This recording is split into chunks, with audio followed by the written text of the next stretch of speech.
Yo, what's going on, guys? We're back here today with another podcast episode. Today we're going to be joined by Camicees. What's up, bro? So today we have Camilo. He's a video editor / agency owner who's managed to scale his business up to 5 figures a month.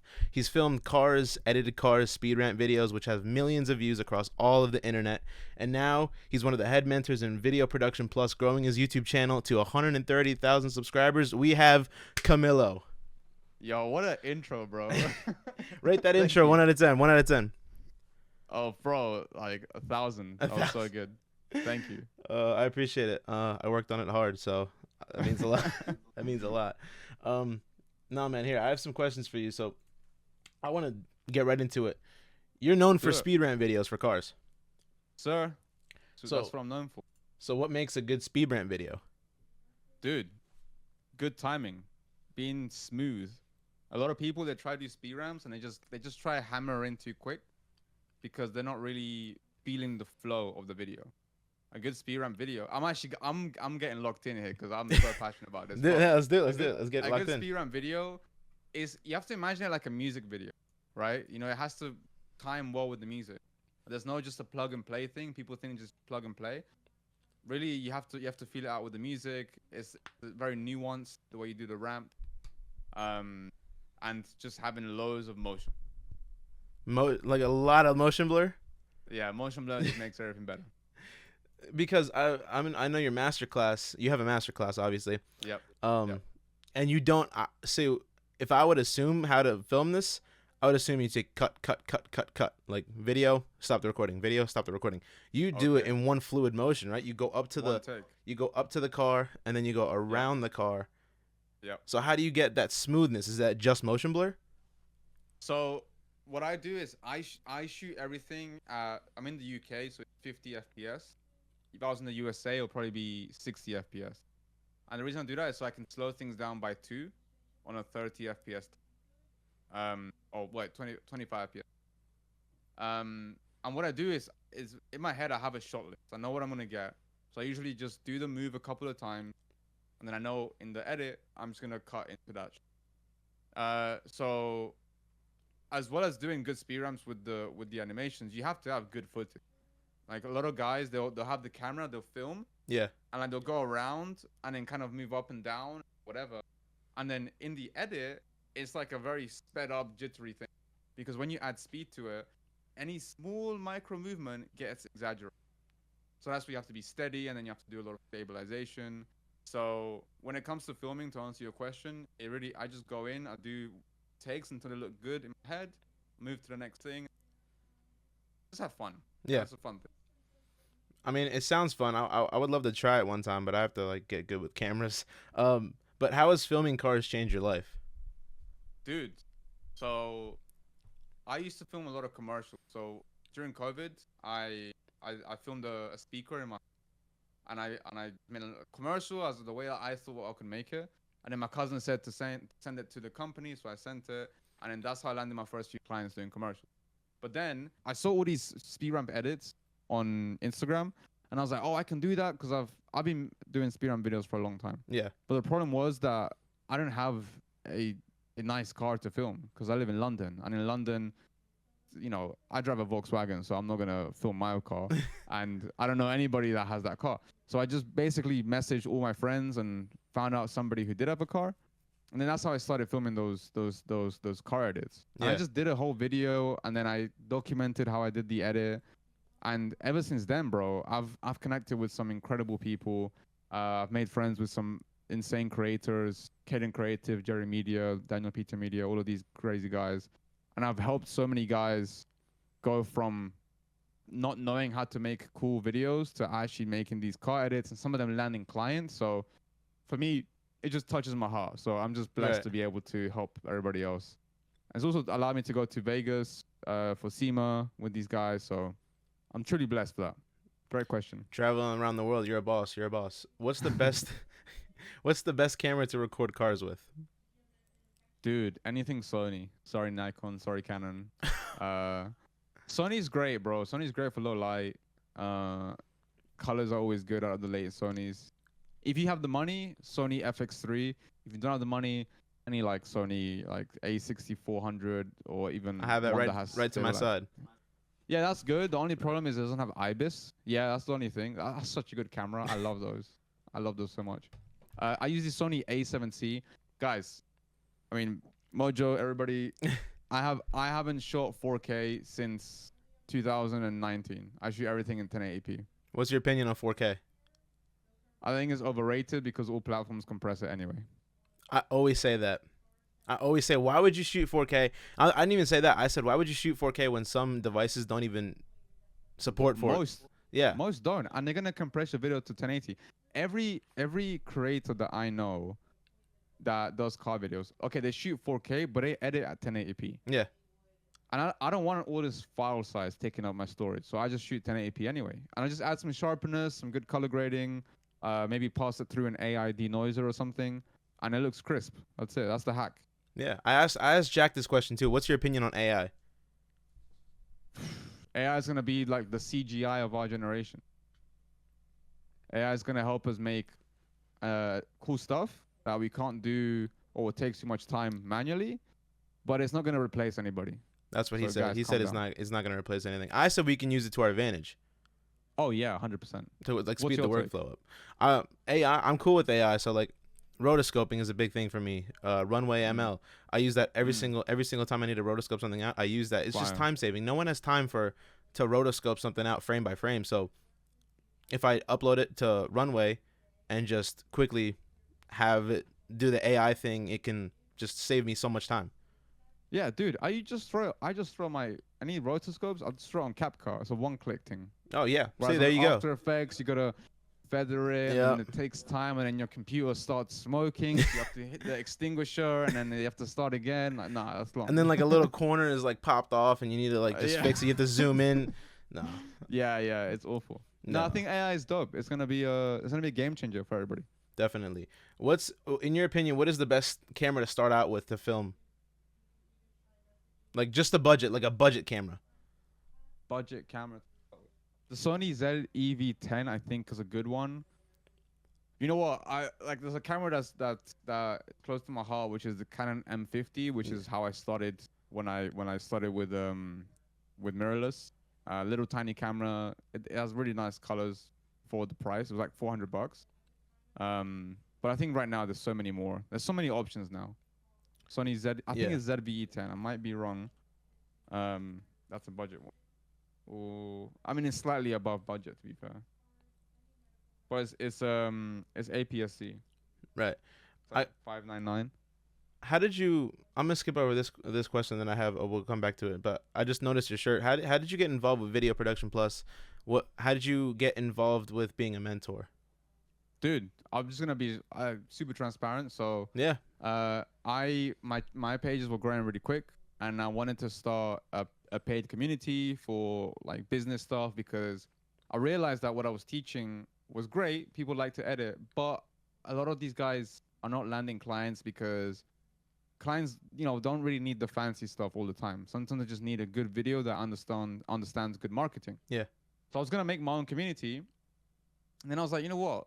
Let me partner up with somebody, because then I don't have to do all the hassle of making it and the infrastructure and whatnot, and I can just focus on delivering value, which is what I'm good at. Right. And I saw so many other creators out there doing communities, and I stumbled across Jack Cole's community, VP Plus. So he's the founder. And out of everybody that I saw, not to discredit their name or to talk bad about them, but Jack was the most genuine person out of all of them. Like, I just felt like Jack was just genuine there he wanted to help. He wanted to help people's lives. He wasn't there to like take money. And I just messaged him. I just sent him a DM. Was like, hey, look, I have this question about this. He's like, cool. Then he just showed me the whole thing. And then we just came up with a partnership. And now we're partners. So it's great. I'm very happy I made the decision, and now I can focus on just giving value to everybody. Right. And that's how I met you, bro. Yeah, and then see, dude, when you first joined, I'm like, I don't know who this guy. Actually, I did know who you were as soon as you joined. As soon as you joined, because I watched a couple of your videos, like back when I was like trying to become a freelance video editor. So I'm like, yo, this guy is sick. I saw your shopping cart edit, which I want to get into, because didn't that blow up or something on TikTok? Dude, it got 2 million views. 2 million views. 2 days. Dude, so as soon as I saw that background, I'm like, that sounds so familiar, and I watched it, and then I saw like I was subscribed to you already. I'm like, yo, this is like I can't believe he's here right now. Um, Yo, that's dope. and I then love that. like I didn't really start talking to you until I made that theme song, and you wanted to hop on, Yeah, and that was then sick. and we just started like joking around, and then I was like, yeah, this guy's became my favorite like VP plus like person. I'm like, this guy's the best like thing ever. Dude, can I tell you, you know that song? I was like 3 a.m. just writing the bars for it. Yeah, And my girlfriend's asleep, so I didn't want to wake her up. So I did like a trial, just like, join VP. I just did the whole trial. yeah. And then as soon as in the morning, so I did an all nighter. In the morning, as soon as she left, I was just like, let's go. And I did the whole song together, which is so funny. Dude, I should actually release that. That would actually kind of be funny. But Yeah. um, 100%. how can someone scale their business to 5 figures a month? Great question, bro. How to scale a business 5 figures a month? Be somebody that can attract clients that are willing to pay you. Pretty simple. How do you do that? You make good work. You find out what videos can bring value to your clients, which all that really means is how can you get your clients more clients? How can you get a brand more customers? How can you get a creator more views? How you can get a course seller more course sales? And what that comes down to is just actually thinking through what's more than just a video. Cool, the edit is nice, but what's the messaging? Who is it for? What's the audience? How are they gonna watch the video? Do they watch fast content or do they watch slow content? And once you understand those things, when it comes to doing the selling and all the technicalities or whatever, it'll just come naturally. Just have a good product and make sure people know about it. Right. Because sometimes people think they have a problem with their offer or with their editing. What they really have is a problem with traffic. Not enough people know that you're an editor. Not enough people know you can do cool videos. And then you just don't scale. So let's move past that because I really want to get into this one. How did that shopping cart video come about? Dude. What gave you the inspiration? So there was a guy called D2 Shots, and he did a shopping cart. And he was coming up, had not that many followers. And he tagged me. He was like, oh, Cami, you should do it. Because I was getting one on in the space. And I was like, yeah, I'll do it. And then I put it off for like a month or 2 months. Yeah. I was like, nah. I was like, oh, because everybody else was doing the shopping carts, and then the wave happened, and I was like, oh, I'm too late for the wave. So I was like, whatever, forget it. And then I was like, you know what? Should I just do the shopping cart? I just want to just do the shopping cart. So my friend and I, we went. He filmed me. I have a whole behind the scenes. I have a whole tutorial on it, and we filmed it. And to be honest, I thought it was pretty bad. I don't think it was that good. In fact, it was so bad that the intro that I made an intro that I thought would go viral, which was something like well, my girlfriend always says like, or I forgot what I said in the intro. It was something like, hold on, I completely forgot what it was. It was something that like my girlfriend always says, you know, don't do this when I see a shopping cart. So it kind of like makes you wanna like kind of intrigued as to what's going on. And then I just did it. I edited the video, posted it, didn't think about it much. I think I did a live stream or a VP Plus call or something.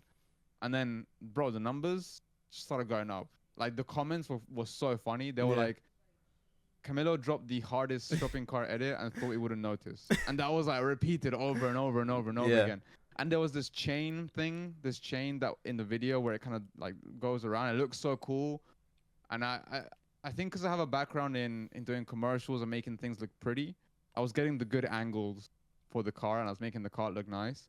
Whereas everybody was just kind of filming the cart really wide. And yeah, and good song choice, good effects, and before you know it, that video went absolutely crazy. And the hype got back for the shopping cart, which is great. Right, yeah. Dude, I wanted to do it so bad, but I just like can't find that kind of shopping cart with the chain on it. So I'm like, how am I gonna do it? Yeah, the UK, they have the chain, so you have to put a pound coin to unlock it. There's somewhere in my area, but most of the shopping carts don't have anything on it. You could just take it home if you want. That was a lot of the comments as well. They're like, you have to pay for the shopping cart? I was like, do you not? Dude, what's the best way to record at your house? I want to create a commercial. So if I have like a cereal box, right? Let's do this.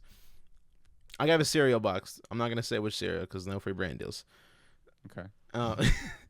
And I want to make a commercial out of it, and I don't have an iPhone. Let's just say that, right? I want to give you a game. Let's do a game. So what are the best things I can do to get the most crisp videos and get the best angles? Dude, start with lighting. Get a nice big softbox. Nice big softbox. I would get a grid for it because a grid in the softbox means that only what's right in front gets the light and the background doesn't. And it's nice and big, so it's soft, and you get the softest light on it. That's what really makes a commercial look pro, is the lighting. Right. So you have one big light, and then you have what I like to call it's a kicker light, or a side light, or a rim light, and you put that light behind, and it shines directly behind the product. Now that product is gonna stand out wherever you put it. Whether you put it on a black background, whatever, it's gonna have this nice kind of 2-point lighting setup. That's like the first thing that you want to do. Get the lighting right, and everything's gonna be easier. Once you have kind of your hero shot of the box, whether that's gonna be with a cool background, a green screen, or whatever, then it's like let's just get fucking creative. What do you want to do? Let's throw like the cornflakes in the air. Yeah. Get some slow motion shots. Put the camera in really cool different angles. Maybe like going down. Maybe you put the camera in your hand as you're getting some to put in your bowl, or you film up at the, what do you call them? At the cereal kind of coming into the bowl, then you get the milk. You basically try and get everything that comes into using the product. So in this case will be the bowl, the cereal, the cornflakes, box, opening the box, etc. You just make something out of each little section of it. You just piece it together and sell the experience. Now, what's the best transition to use to go from each shot? Dude, just like a simple motion transition. So like if you can one of the things that I realized that when I incorporated into my commercials that made them a lot better was motion, right? Like I said with the speed ramps, right? You gotta have flow with things. So if you're having a shot of the cornflakes coming down and the camera's moving left to right, and you swipe the camera to another shot, and the other shot is the bowl coming left to right, or a hand coming left to right, it feels so smooth. It feels like it's part of it. It feels intentional, right? What makes a video look amateur is when the cuts and the movement is not intentional, when it kind of comes out of nowhere, right? Sure, that can work with some things, but when you actually combine the movement of some stuff together, it just makes things look beautiful. So for me, the best transition is like a almost like a wipe, but you kind of don't see where the transition happens. It's invisible. So it just seamlessly goes to the next shot. Yeah, exactly. Awesome. And then like using green screens, what's the best way to fold a green screen? I mean, because you have like a video. Yeah. You did your research. I did my research. So like, what's the best way to fold up a green screen? Bro, it's 3 steps. Oh, bro, that's so funny. For context, one of my first YouTube videos on my channel was folding a green screen, and I don't know why I made that video, but whatever. I thought I was gonna get so many views. And you just basically you put your feet on it, press it down, then you make like a taco shape. And I did this meme which is like you make a taquito shape, and then people love that meme. And then you twist it, and then you push it down, and you look so seamless. Yeah. I wanted to bring that up so bad. That was so good. Yo, tell me about your background. Like, where are you from? Like, where were you born? Yeah, all that stuff. So I was born in Colombia. My parents, they had a really good life in Colombia. My dad was a head teacher. My mom worked in the registry office. But at the time, Colombia was a bit rough. There's a lot of military stuff happening, coming to like my mom's work with tanks and shit. Oh my God. A lot of, Oh my God, tanks? Yeah, tanks. And they told me all these stories of just really dangerous stuff. And then they decided to come to the UK, which was awesome because they wanted my sister and I to have a good life, and they probably wanted a good life too. But for them, it was a big reset. They had to start from scratch. You know, new country, new language. They had to be cleaners. So they went from working, you know, very good jobs, having a good house and everything, to living in a flat and being cleaners. And because of that upbringing, I was very much into like, oh, let me just get a good education. Let me get a good job. Let me pay them back. And so I did a lot of maths modules, engineering. So I did engineering at university. So I have 4 years master's degree in engineering. And okay. And yeah, like from there, I just kind of learned about business. I learned about so many different aspects of how to make more money. And I was editing videos since I was young because I was playing a lot of Call of Duty and I was recording the clips. And that kind of like taught me how to edit. I was 12 when I made my first edit. Yeah. So I wanted to be like, basically, I wanted to join FaZe Clan. Me too. Because I was like, these guys are sick. And I was like, I'm pretty good at quickscoping if I say so myself. Right? So I was recording my own clips and then I was editing them. And I was watching all these tutorials from these guys that were teaching you how to edit like FaZe Clan. Yeah. So it was just that's kind of what developed the skill. And then when I was at university, I did a business module and I learned, people need videos to make more money to get business. Let me get a camera. So then I got a camera and then I got the M50. And bro, it kind of just took off from there. COVID happened, did commercial videos, then the car videos afterwards. And I've been documented my stuff on YouTube ever since.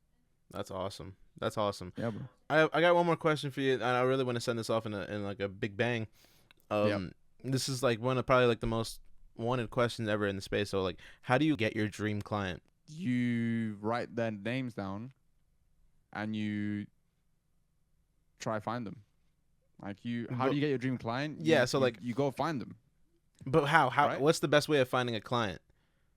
Okay, so there's a lot of questions that go into this. So say, for example, I'm a kid, and deep down I love basketball. Yeah. Like, cool. Who's my dream client? I don't know, the NBA. Cool. My dream client is the NBA. What do the NBA do? All right, they run the whole thing. What channels are they? They have different channels. They have the Instagram channel, the YouTube channel, whatever. They probably have loads of money for a creator, so they're probably not hiring a random editor. Okay. But if they were to, who would they hire? They would hire somebody that can make good videos, high production quality, that can get good results. It's like, cool. So you have to become the person that the NBA will hire. So in order for you to get there, you have to go a few steps down. What's like the next thing to the NBA? Okay, maybe companies that sell NBA products or football or basketball products, or maybe a content creator that does basketball videos, maybe a coach that teaches basketball. So you start making basketball videos. So then you make videos for them, and then you start getting good. And then you just find different people that you can serve in the space that you're the most passionate in. And you get so good at those videos that ultimately you will one day become the person that you can be hired from by the NBA. You just need all of the connections. Yeah. And what I'm trying to say here, and the kind of the red pill here is, you have to become the person that your ideal clients will hire. And in that process, you will land your dream client. You might work with a NBA content creator a basketball content creator that, has loads of cool connections. And then you're working with these cool basketball players that are in the amateur leagues or whatever. And you get this cool merch and you get to follow their lives and do vlogs, and you're loving it. And you just find your dream client without even knowing. So that's the best method. I would say that's the best method. There's also like, if you want clients right now, like there's methods like outreaching, that making content, like doing the blue path that we teach in BP Plus. But if you want like a dream client, I would become the person that they would hire. Sounds awesome, man. I really appreciate your time, Cami. This was a great podcast. Great questions and answers by yourself. You're a great host, bro. Oh, I appreciate it. You're a great host. Great questions. Lots of cool research. I'm excited, bro. Where is this gonna go? This is gonna go on YouTube. Nice, bro. First podcast is already out. It just dropped today. So this is going up on Mojo Monday. So happy Mojo Monday, everybody. Happy Mojo Monday, everybody. Let's go. But Cami, you're a G, man. You're a boss. You're like an entrepreneur. So I respect you a lot. So I appreciate you coming on this call. Thanks, bro. I respect you too. I really appreciate it. Bro is so musically talented. I still listen to your music every day, bro. Good stuff. Here we go. I might put a snippet at the end of this, but yeah, I appreciate that. But everybody, thank you so much for. Oh wait, where can they find you? Everything is at Camicees, Camicees. Everything is just that. YouTube channel, Instagram, but most importantly, check out BP Plus. If you're a video editor trying to make money as an editor, trying to make it, we've helped so many people with it, and yeah, that's my plug. I second that. All right, the links are going to be down below, guys. Make sure to follow both of us on the screen right now. And yeah, that's been it. Thank you so much. Peace out, everybody. Peace. Free tonight, so let's get it on. Yeah. I see all my fans cause they always popping out. Always talking smack, let me see what you're about. Never had a hand up, but for you, that's not a doubt. I got 10 bins on me, but tonight we walking.